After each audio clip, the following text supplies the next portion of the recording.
Next, we're going to look at another feature layout from More Magazine. This time, the topic is entertaining.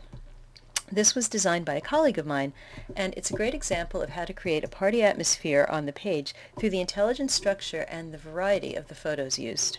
The criteria for creating an effective entertaining layout are different from what you would keep in mind when you're working on fashion pages, which we just looked at.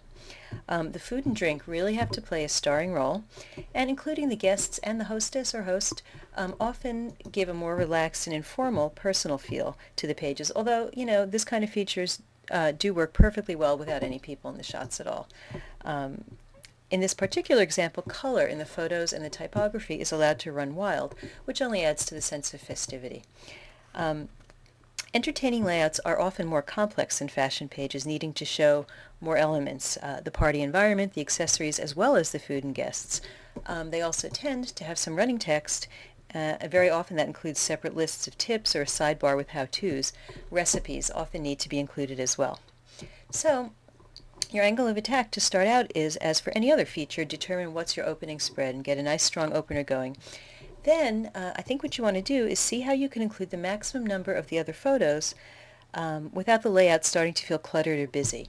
And a really nice structure was established here by the designer. He used varied column widths to play around with 2 photos on the turn here, and then you'll see this becomes 3 photos, so kind of the column widths of text and photo switched, which gives a really nice sense of variety as well as hierarchy. Like these photos feel ever so slightly more important than these photos, which makes sense because you're moving in time through the layout. And kind of a funny tip here, but I'm telling you it never fails. If there's a dog in the shots, always include a picture of the dog. People love it. It just never fails. And also, on this spread, you've got a really nice way to work in a little sidebar, kind of unobtrusively. The sidebar treatment here does not detract from this gorgeous slice of tart. It still holds its own on the page, and it's kind of a nice way to end it before you start to move into the recipe page. If you've only got 1 or 2 recipes, sometimes those can be worked in very nicely into the main spreads, but in this story, an entire menu is being presented, an autumn dinner for 8 good friends.